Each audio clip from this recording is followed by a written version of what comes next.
محبت ایک دائمی چیز ہے، فطری چیز ہے. اگر کسی کو آپس میں محبت ہے، میاں بیوی کو محبت ہے، تو اس کو برملا کرنے کی کیا ضرورت ہے؟ سوشل میڈیا کی زینت بنانا، پارکوں کی زینت بنانا، ہوٹلوں میں راتیں گزارنا، دن اسی طریقے سے یہودی بھی منانے لگے. پھر یہ ہمارے یہاں ملکوں میں بھی، ان غیر منقسم ہندوستان جو بنگلہ دیش، پاکستان، ہندوستان میں، یہاں بھی اس کو لوگ کچھ سالوں سے منانے لگے. اس میں ہوتا کیا ہے؟ یعنی بے حیائی عام اس میں ہوتی ہے. اس دن میں شادی شدہ جوڑے بھی ایک دوسرے سے محبت کا اظہار کرتے ہیں. چلو کسی حد تک جائز تھا، لیکن غیر شادی شدہ جوڑے بھی، یعنی جو حرام ہے، وہ بھی محبت کا اظہار کرتے ہیں ایک دوسرے کو. بسم اللہ الرحمن الرحیم. السلام علیکم ورحمۃ اللہ وبرکاتہ. آپ کو میں بتا دوں کہ جس طرح کل جو ہے 14 فروری ہے، ہمارے معاشرے میں جس طرح نوجوان، خاص کر کے نوجوانوں کی بات کریں ہم، نوجوان جس طرح 14 فروری یعنی ویلنٹائنس ڈے مناتے ہیں، یہی 14 فروری جو ہے، اسی پہ ہم مفتی صاحب سے بات کریں گے. السلام علیکم. وعلیکم السلام ورحمۃ اللہ وبرکاتہ. صاحب آپ کا بہت بہت شکریہ جو آپ نے ہمیں اپنا قیمتی وقت دیا. ہم نے مناسب سمجھا کہ نوجوان جو ہے، خاص کر کے اگر ہم بات کریں، یعنی کہ کل 14 فروری ہے، دن مناتے ہیں، گناہوں میں مبتلا ہوتے ہیں. آپ یہ بتا دیجیے ہمارے نوجوانوں کو آخر یہ 14 فروری ہے کیا ہے؟ بسم اللہ الرحمن الرحیم. دیکھیں، سب سے پہلے الحمدللہ ہم مسلمان ہیں، اس پر اللہ کا شکر ادا کرنا چاہیے. اسلام جو اللہ تبارک و تعالیٰ نے ہمیں عطا کیا ہے، جس کو ہم دین اسلام کہتے ہیں، دین اسلام بہت ساری چیزوں کا مجموعہ ہے. اعتقادات، احکامات شرعیہ، معاملات، معاشرت، حدود، اخلاق، کردار، ان تمام چیزوں کا مجموعہ دین اسلام کہلاتا ہے. یہ بھی نہیں سمجھنا چاہیے کہ مذہب، دین اسلام صرف مذہب ہے، بلکہ انہیں مذہب کہتے ہیں کتابوں میں جو چیزیں لکھی ہوئی ہے، احادیث مبارکہ میں جو چیزیں لکھی ہوئی ہے، احکام شرعیہ جو موجود ہے. دین اسلام صرف مذہب کا نام نہیں ہے، بلکہ دین اسلام جہاں مذہب کا نام ہے، وہیں تہذیب کا نام بھی ہے، کلچر کا نام بھی ہے، ثقافت کا نام بھی ہے، تمدن کا نام بھی ہے. دین اسلام میں ساری چیزیں الحمدللہ آ جاتی ہے. آپ معمولی سی چیز لیجئے، اسلام نے ہمیں واش روم میں جانے کا طریقہ، واش روم سے نکلنے کا طریقہ، بیٹھنے کا طریقہ بھی سکھا دیا ہے. لیکن بدقسمتی سے مسلمان بغیر تحقیق کے، بغیر ریسرچ کے ان چیزوں کے پیچھے پڑ جاتے ہیں جن کی کوئی اصل نہیں ہوتی ہے، حقیقت نہیں ہوتی ہے، اور ثواب کے بجائے وہ عذاب اور گناہ کماتے ہیں. 14 فروری جو ہے، جس کو ویلنٹائن ڈے کے نام سے ہم جانتے ہیں، جس کو حب الیوم بھی کہتے ہیں یا یوم العشاق بھی کہتے ہیں، الگ الگ طرح کے اس کے نام دیے جاتے ہیں. اس کی حقیقت کیا ہے؟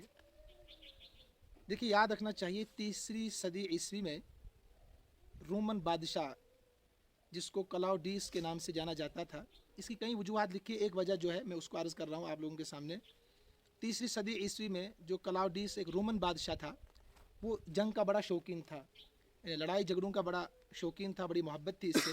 تو نوجوانوں سے کہتا تھا کہ تم فوج میں داخل ہو جاؤ تاکہ دشمنوں سے لڑنا آسان ہو جائے.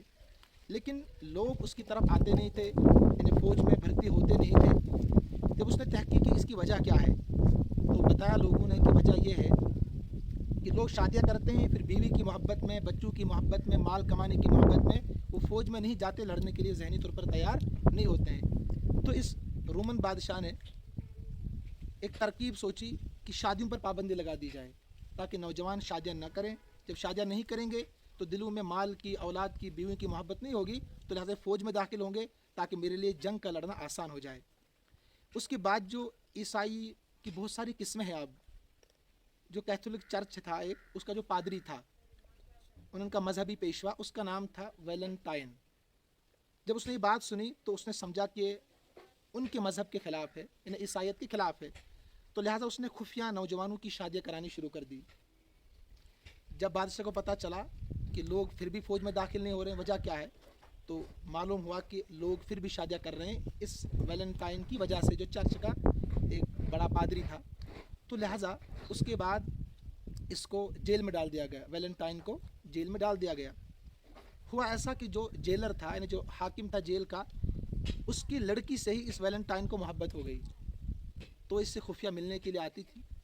کئی وقت گزرا، کئی ایام گزرے، مہینے گزر گئے. اس کے بعد سزائے موت اس کے لیے طے ہو گئی، پھانسی کا فیصلہ ہو گیا اس کے لیے. تو اس نے 207 عیسوی میں اپنی اس محبوبہ کے نام ایک خط لکھا تو اس کو پھانسی ہو گئی، یہ مر گیا. تو عیسائیوں نے اس کو پھر ویلنٹائن ڈے کے نام سے منانا شروع کیا. لہٰذا آج تک یہ روایات وہاں برقرار ہے، اس کو لوگ مناتے ہیں. خاص کر عیسائی اس کو مناتے ہیں زور و شور کے ساتھ. اسی طریقے سے یہودی بھی منانے لگے. پھر یہ ہمارے یہاں ملکوں میں بھی، یعنی غیر منقسم ہندوستان جو بنگلہ دیش، پاکستان، ہندوستان میں، یہاں بھی اس کو لوگ کچھ سالوں سے منانے لگے. اس میں ہوتا کیا ہے، یعنی بے حیائی عام اس میں ہوتی ہے. اس دن میں شادی شدہ جوڑے بھی ایک دوسرے سے محبت کے اظہار کرتے ہیں. چلو کسی حد تک جائز تھا، لیکن غیر شادی شدہ جوڑے بھی، یعنی جو حرام ہے، وہ بھی محبت کے اظہار کرتے ہیں، ایک دوسرے کو پھول تقسیم کرتے ہیں. پارکوں میں ناچ گانے ہوتے ہیں، ہوٹل بک ہوتے ہیں.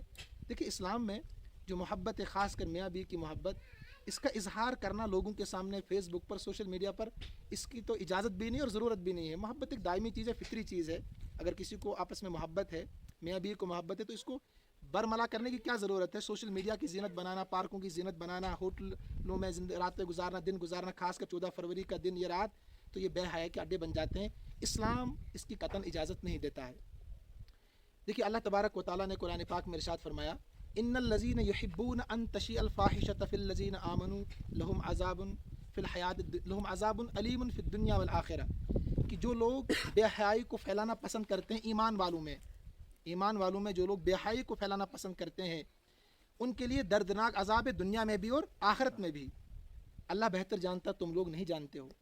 اور رحمت عالم صلی اللہ علیہ وسلم نے فرمایا، المرء مع من احب، آدمی کا حشر اسی کے ساتھ ہوگا جس سے وہ محبت کرتا ہوگا. قیامت کے دن جو جس سے محبت کرتا ہوگا اس کی وضاقتہ اختیار کرے گا، اس کا حلیہ بنائے گا، اس کا لباس پہنے گا، گویا کہ اس کے لیے رول ماڈل وہی ہے. تو لہذا کل قیامت کے دن ان لوگوں کا حشر انہی کے ساتھ ہوگا. ایک صحابی حاضر ہوئے، عرض کیا، یا رسول اللہ صلی اللہ علیہ وسلم، مجھے آپ سے بے انتہا محبت ہے، میں آپ سے محبت کرتا ہوں. اس سے پہلے پوچھا کہ قیامت کب آئے گی، پوچھا یا رسول اللہ صلی اللہ علیہ وسلم قیامت کب آئے گی؟ تو آپ صلی اللہ علیہ وسلم نے فرمایا کہ تو نے اس کے لیے تیاری کیا کی ہے؟ فرمایا میرے پاس کوئی تیاری نہیں سوائے کہ میں آپ سے محبت کرتا ہوں. فرمایا کہ جب تو مجھ سے محبت کرتا ہے کہ تیرا حشر کل قیامت کے دن میرے ساتھ ہی ہوگا. تو قرآن نے سختی سے، احادیث مبارکہ میں سختی سے ان بے حیائی چیزوں سے روک دیا گیا ہے، خاص کر مشابہت اختیار کرنے سے روک دیا گیا ہے. بخاری شریف کی 2-3 روایتیں میں سنانا چاہتا ہوں آپ کو. ایک روایت ہے حضرت ابو ہریرہ رضی اللہ تعالیٰ راوی ہے، فرماتے ہیں کہ رحمت عالم صلی اللہ علیہ وسلم نے ارشاد فرمایا کہ قیامت اس وقت تک قائم نہیں ہوگی جب تک کہ میری امت پہلی امتوں کے مطابق نہ ہو جائے. یعنی جیسے بالشت کے برابر ہوتا ہے اور ہاتھ کے برابر ہوتا ہے، بالکل برابر ہو جائیں گے، اس کے بعد قیامت آئے گی. صحابی نے عرض کیا، یا رسول اللہ صلی اللہ علیہ وسلم کہ پچھلی امتوں سے کیا مراد ہے؟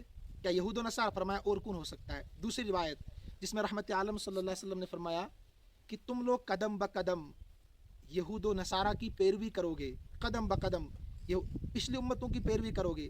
اگر ان میں سے کوئی ساہینہ کے سوراخ میں داخل ہوا ہوگا، یعنی ایک جانور ہے جس کو ہم گوہ کہتے ہیں، اگر ساہینہ کے سوراخ میں داخل ہوا ہوگا تو تم بھی اس میں داخل ہو جاؤ گے. یعنی اس طریقے سے تم یہود و نصارہ کے پیروی کرو گے، ان کے پیچھے چلو گے. تو صحابی نے عرض کیا، یا رسول اللہ صلی اللہ علیہ وسلم پچھلی امتوں سے کیا مراد ہے؟ کیا یہود و نصارہ ہے؟ فرمایا ہاں، یہود و نصارہ ہی مراد ہے. تیسری روایت اس میں رحمت عالم صلی اللہ علیہ وسلم فرماتے ہیں کہ تم لوگ پچھلی امتوں کی ایک ایک بالشت میں، ایک ایک گز میں پیروی کرو گے، یہاں تک کہ اگر ان میں سے کوئی گوہ کے سوراخ میں داخل ہوا ہوگا تو تم بھی اس میں داخل ہو جاؤ گے. تاکید بیان کی کہ ایسا ضرور ہو کر رہے گا، اس کے بعد قیامت قائم ہوگی. تب بھی صحابی نے پوچھا، یا رسول اللہ صلی اللہ علیہ وسلم کیا اس سے مراد، یعنی پچھلی امتوں سے مراد یہود و نصارہ ہے؟ فرمایا کہ ہاں، اور کون ہو سکتا ہے.